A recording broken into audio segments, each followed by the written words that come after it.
आज हम लोग बात कर रहे हैं बेटा सबसे इंपॉर्टेंट चैप्टर, कंसेप्चुअल चैप्टर, समझने वाली बातें, और वो है आपका आइसोमर्स। किसकी बात कर रहे हैं बेटा? आइसोमर्स।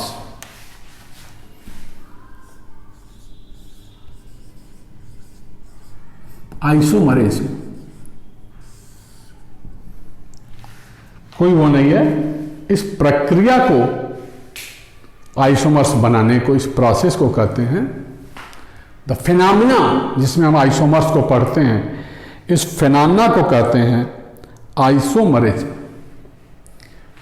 तो बेटा सबसे जरूरी है कि जब भी किसी चीज को समझने की कोशिश करिए तो ध्यान लगा करके बातों को समझिए। जितना ही ध्यान से बातों को सुनोगे और समझोगे, आपका कॉन्फिडेंस लेवल सीखने में उतना ही स्ट्रांग होता चला जाएगा। मतलब you can develop your confidence level कैसे? By learning your weak point. Weak point, कोई भी चीज सीख रहे हैं तो हमारी कमजोरी है, तभी उसको बढ़िया से सीख रहा। हमें आता तो बहुत, तो क्यों सीखते? आता शब्द भी बेटा कोई ब्रह्मांड से सीख के नहीं आता, मतलब पैदा नहीं हुआ है। मेहनत करके एक एक करके जानने की कोशिश करता है, और जितना कोई जानता है वो भी लिमिट नहीं है, उससे ऊपर भी बहुत कुछ है जो हर इंडिविजुअल नहीं जानता। अगर कोई ये कहे कि मैं सब कुछ जानता हूं तो ये तो हमारी बेवकूफी है बेटा। सब कुछ अगर मैं जानता हूं किसी पर्टिकुलर टॉपिक पे, तो उस पर शोध वर्क क्यों होता? इसका मतलब कि जानने की, जिसको कहते हैं कि अप टू मैक्सिमम लेवल मैं जानता हूं जो आपको दे सकता हूं, अप टू मैक्सिमम लेवल। लेकिन अप टू इनफाइनाइट लेवल की अगर बात करें तो यह ज्ञान नहीं है, क्योंकि इनफाइनाइट लेवल का मतलब बहुत कुछ कहीं नहीं है, किसी के पास नहीं है, और ये बहुत कुछ हमेशा कंटिन्यू रहता है, चलता रहता है, सीखता रहता है आदमी। नए नए खोज होते हैं, क्योंकि हर चीजें डे बाय डे बदलती रहती हैं इस ब्रह्मांड में। तो सीखने की हम लोग जिज्ञासा डेवलप करें, जानने की कोशिश करें। जितना आपको चाहिए उतना आप जरूर लें, जो आपको नहीं चाहिए उसको साइड में कर दें। हम लोग जितनी बातें करेंगे, कभी भी कोई भी चीज पढ़ो, what is needed you, what is not needed, ये जानना बहुत जरूरी है बेटा। अक्सर 12 पास वाला बच्चा, जिसको कहते हैं कि समुद्र में कूद गया, टारगेट तक नहीं पहुंच पा रहा है, टारगेट दिख रहा है, लेकिन किस डायरेक्शन में पहुंचेगा उस तरह का अप्रोच या तैराकी का कंसेप्ट उसके दिमाग में नहीं है। तो हाथ मार रहा है, हाथ मार रहा है, इधर उधर कहीं भी लगे, तो इधर उधर नहीं लगाना है। Scientific approach, proper orientation in proper direction, applicability develop करो, अपने आप आपको अपनी मंजिल जरूर मिलेगी। You will get your goal. तो आइसोमरेज मतलब पढ़े हो आप, compounds having same molecular formula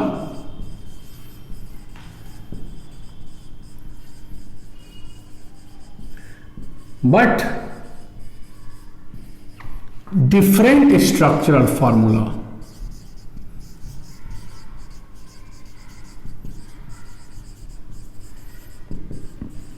structural formula are said to be compounds having are said to be isomers. किसमें?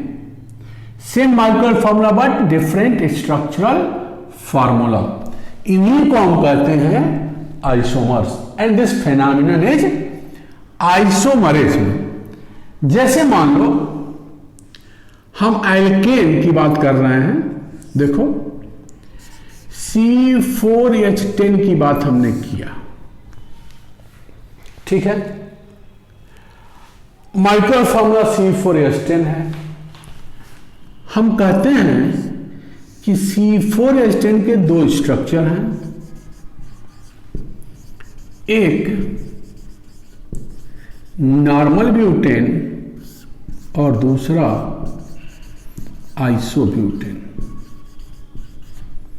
देखने से लग रहा है यहां स्ट्रेट चेन में 4 कार्बन है, इन्हीं का एक कार्बन देखो बेटा ब्रांचिंग में आ, तो स्ट्रेट चेन में कितना कार्बन हुआ? यहां देखो, यहां 4 है और यहां 3 ही है, एक कार्बन इसका ब्रांच बना लिया। बोलो, तो स्ट्रेट चेन में अगर कार्बन की संख्या कम है किसी की तुलना में with in given molecular formula, तो ये दोनों आपस में चेन आइसोमर हुए, which is a type of structural isomers. ये जो आइसोमर्स हैं, अब हम आगे बात करेंगे कि जो आइसोमर्स है ये 2 तरह का होता है, एक स्ट्रक्चरल आइसोमर और दूसरा स्टीरियो आइसोमर। तो स्ट्रक्चरल आइसोमर माने 4 से 3 एक कार्बन साइड चेन में, तो वो टाइप स्ट्रक्चरल आइसोमर्स का हम आगे बात करेंगे, जिसमें क्या दिख रहा है, नंबर ऑफ कार्बन आइटम दोनों स्ट्रक्चर्स में सेम है, लेकिन number of carbon atom in parent chain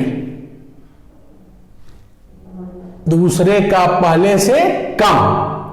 तो नंबर ऑफ कार्बन आइटम अगर पेरेंट चेन में कम हुआ तो वो हुआ स्ट्रक्चरल का चेन आइसोमर।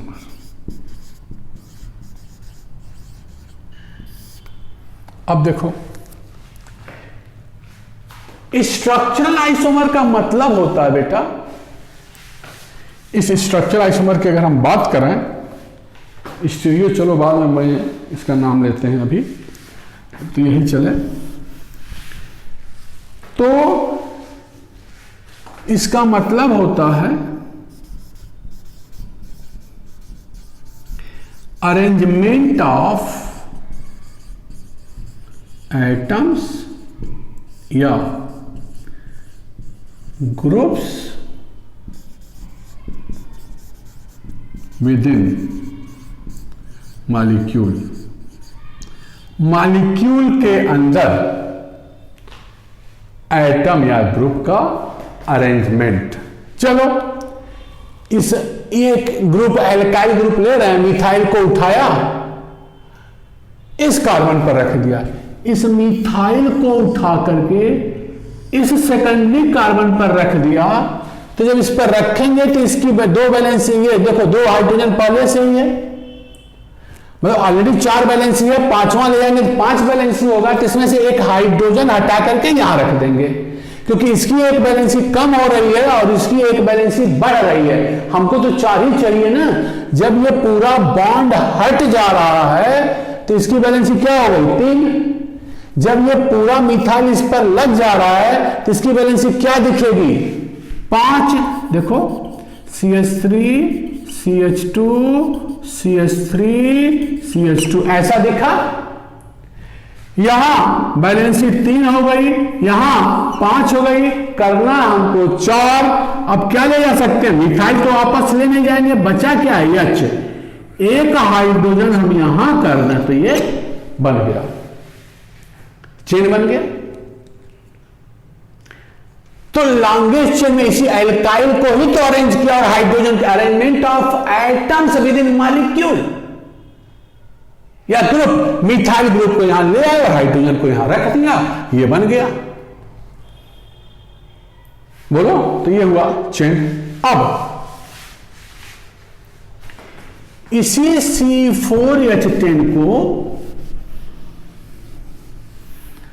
हमने ऑक्सीजन दे दिया, अब एक एटम दे दिया हमने O।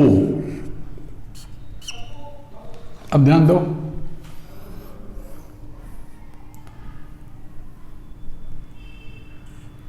अब हम इस ऑक्सीजन को कहां रखें, ये ऑक्सीजन देखो, एल्केन में ऑक्सीजन को दो जगह रखा जा सकता है, या तो किसी कार्बन और हाइड्रोजन के बीच में, या किसी कार्बन कार्बन के बीच में। कहां रखा जा सकता है, या तो कार्बन हाइड्रोजन के बीच में, या कार्बन कार्बन के बीच में। देखो, ये हमारे पास दो स्ट्रक्चर है। अगर हम ऑक्सीजन को इसके एक H, इस CH3 को ऐसे लिख दें, CH2 और H, और इस ऑक्सीजन को ले आकर के यहां लगा दिया, तो CH3 CH2 CH2 CH2OH,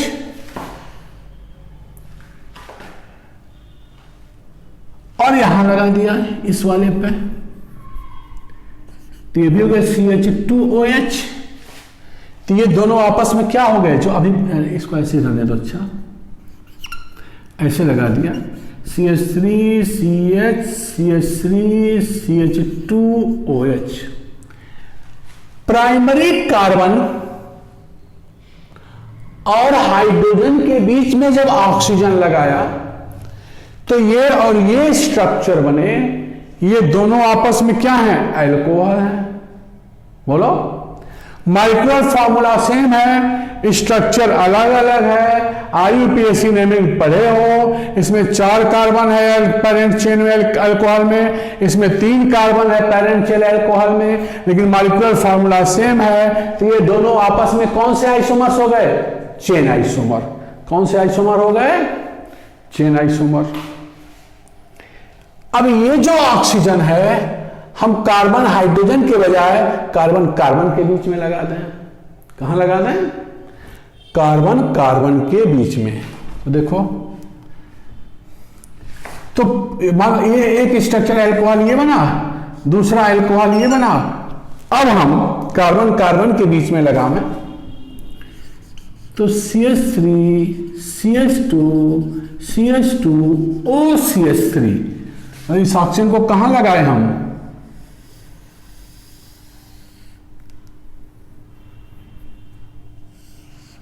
यहां। तो ये एक स्ट्रक्चर बना। तीसरा, तो देखो ये OH अल्कोहल है, ये क्या हुआ, दोनों तरफ यहां कार्बन है। तो ये क्या हो गया, with in same molecular formula ये अल्कोहल है और ये ईथर है। तो कौन सा आइसोमर बन गया, फंक्शनल ग्रुप आइसोमर। अल्कोहल और ईथर कौन से स्ट्रक्चरल आइसोमर्स होंगे, फंक्शनल ग्रुप आइसोमर। बोलो, एक ऑक्सीजन एटम कार्बन हाइड्रोजन के बीच में लगाएंगे तो अल्कोहल, उसी स्ट्रक्चर में कार्बन कार्बन के बीच में लगाएंगे तो ईथर।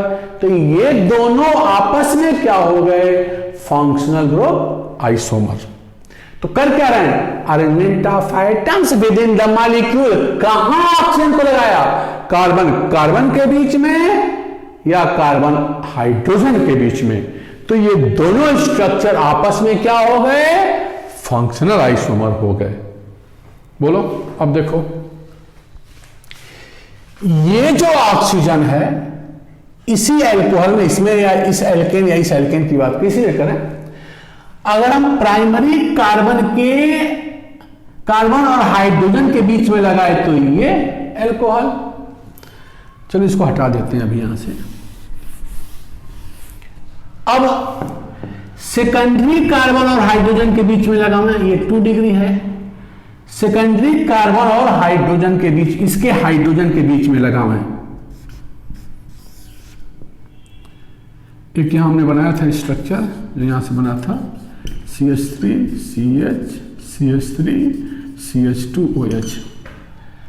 तो क्या बनेगा? CH3 CH2 CHOH CH3, ये भी अल्कोहल है। अंतर क्या है? हम लोग IUPAC पढ़े हैं, 1 2 3 4, this is butane 1 all, this is butane 2 all. तो ये दोनों क्या हो गए आपस में? एक में OH पहले कार्बन पर है, दूसरे में OH दूसरे कार्बन पर है। तो अगेन किस वाले कार्बन हाइड्रोजन के बीच में ऑक्सीजन को लगावें? तो जो आइसोमर बना, स्ट्रक्चरल आइसोमर, वो हो गया पोजीशन आइसोमर। बोलो। तो एल्केन में कार्बन हाइड्रोजन कितने तरह के हैं? इसकी बात करें तो ये प्राइमरी कार्बन हाइड्रोजन है, ये सेकेंडरी है, ये भी सेकेंडरी है, ये भी प्राइमरी है। प्राइमरी कार्बन हाइड्रोजन के बीच में ऑक्सीजन लगाएंगे और सेकेंडरी कार्बन हाइड्रोजन के बीच में ऑक्सीजन लगाएंगे उसी स्ट्रेट चेन के, तो जो 2 स्ट्रक्चर बनेंगे वो दोनों आपस में पोजीशन आइसोमर होंगे। क्या होंगे वो? पोजीशन। तो देखो, first and second chain, first and fourth position, first and third, ये वाला फर्स्ट एंड थर्ड फंक्शनल। ध्यान दे बेटा, स्ट्रेट चेन स्ट्रक्चर के अब सब मिटा देते हैं।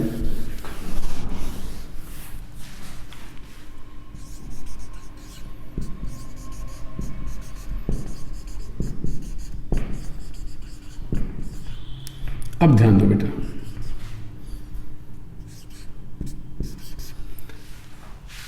ऑक्सीजन लाया, स्ट्रेट चेन स्ट्रक्चर के कार्बन हाइड्रोजन के बीच में ऑक्सीजन लगाया, प्राइमरी कार्बन हाइड्रोजन के बीच में और सेकेंडरी कार्बन हाइड्रोजन के बीच में। तो ये जो 2 स्ट्रक्चर बने, ये आपस में पोजीशन आइसोमर हुए।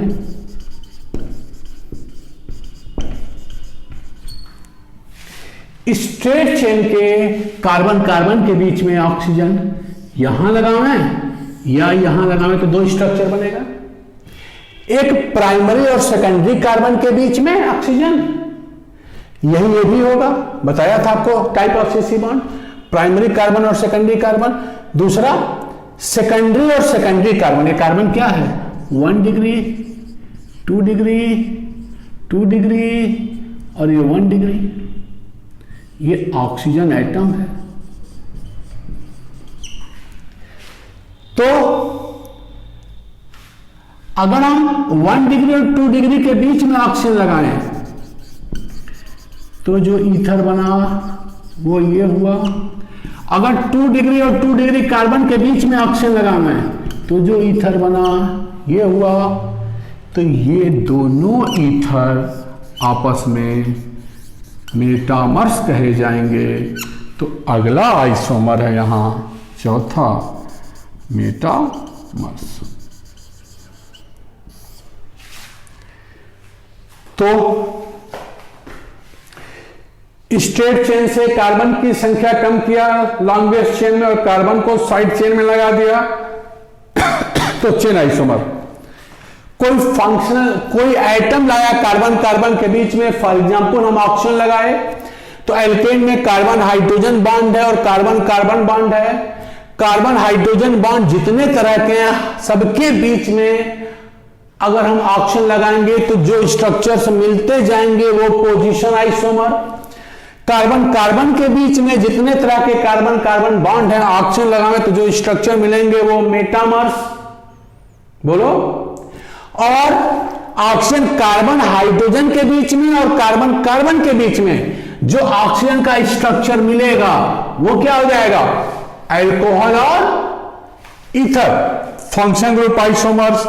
तो ये 4 मेन टाइप हैं स्ट्रक्चर आइसोमर्स में, और एक 5वां होता है जो इन सब कंसेप्ट से हटके है, टाटोमर्स। ये कार्बोनिल कंपाउंड्स में होता है। कंडीशन क्या है वो उस समय बताया जाएगा। कार्बोनिल कंपाउंड्स में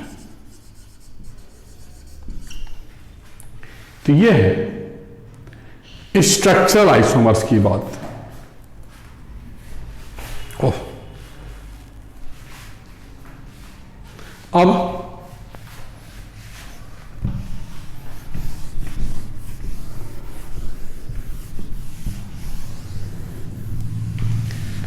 stereo isomers.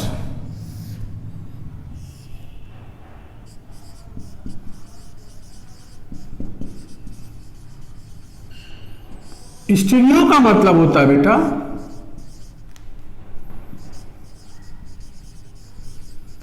Arrangement of atoms या ग्रुप्स विद इन स्पेस। पढ़ोगे आप, जैसे ये पेन है, इस पेन का मोमेंट हम कहीं से बदलते जाएं। अगर हम पेन को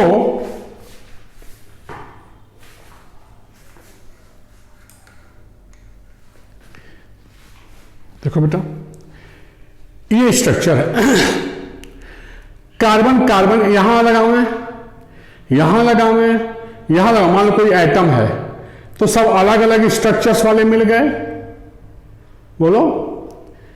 लेकिन जिन दो ग्रुप के बीच में, जैसे यहां लगाएंगे, यहां लगाएं, यहां लगाएं, यहां लगाएं, बदलता गया।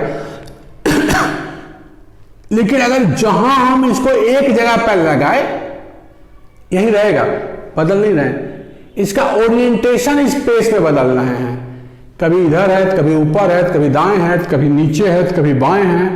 तो अरेंजमेंट ऑफ एटम्स और ग्रुप्स विद इन स्पेस। तो ये आ गया आपका स्टीरियो आइसोमर्स। और हम बात करेंगे, ये 3 तरह का होता है बेटा, जियोमेट्रिकल, ऑप्टिकल एंड कन्फॉर्मेशनल।